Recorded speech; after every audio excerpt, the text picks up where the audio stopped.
Good morning and welcome to Love Every Moment, coming to you today from Thompson, North Dakota.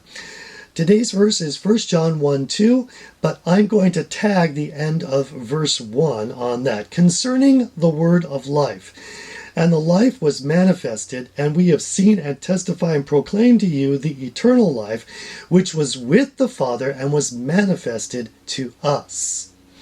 Now in last week's verse, and I have the link up here, I mentioned that one of the reasons John was writing this was to combat the false teaching of the Gnostics, who basically claimed that Jesus was spirit only and not flesh and blood. This verse really shows that we saw him, we felt him, we touched him, we sensed him with our human senses. He was human. And in this case, I think I'm going to do something I don't do often, and that is read this in another version, because I like the paraphrase of the Message with this verse. It says, "The word of life appeared right before our eyes. We saw it happen.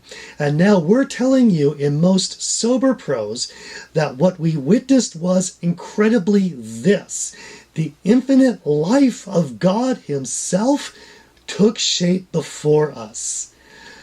John and the rest of these disciples were witnesses, and human witnesses seeing a human event happen. Jesus Christ was 100% human and 100% God. So now, when it says the word of life, I want to reference a cross-reference here.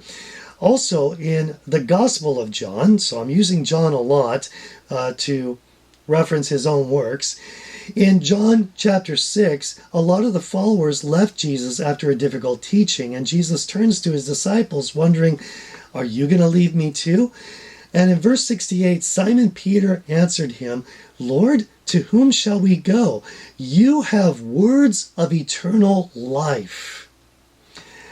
I love this because Simon Peter wasn't perfect. He was a goofball just like me. But he got it. He knew that Jesus had the words of eternal life. When John and the other Gospels refer to Jesus as the word of life, and he says, "I am the word," he says, "I am the way, the truth, and the life." The word of life, when someone is the word, that means they have the say-so. And if they have the say-so, that basically means they have the authority. So I interpret that as Jesus having the authority to give eternal life. So, and that was manifested. I love the word manifest. We don't really use that much anymore in daily usage in the English language, but it's such a delightful word to make something really obvious and plain, usually through proclamation or demonstration, that you would make something very, very plain. So let's look at one other cross-reference from John, in this case 1 John 4:9. It says, "By this the love of God was manifested in us, that God sent his only begotten Son into the world that we might live through him." So what was really manifested was the love of God. And then it says, why? Because we might live through him. That's, again, that eternal life.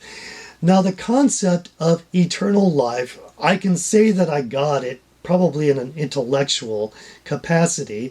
It's, okay, you never die. You just live forever. But I don't think I can really wrap my heart around what eternal life is. It's just beyond what I as a human can handle.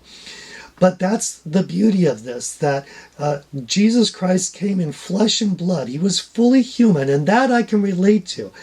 And there are concepts in the Bible like eternal life that I can't relate to, but I'll tell you what I can, and that is the love of God. We all can sense that. As vast and enormous as it is, we can feel it, we can sense it. And so if I give him everything, including all of my weak, miserable, pathetic human love, then he's going to give me that love back. And of course, eternal life is a little bonus. So let's love every moment, because then we're going to love every moment. I'm your average wretch, and I hope you have a great week.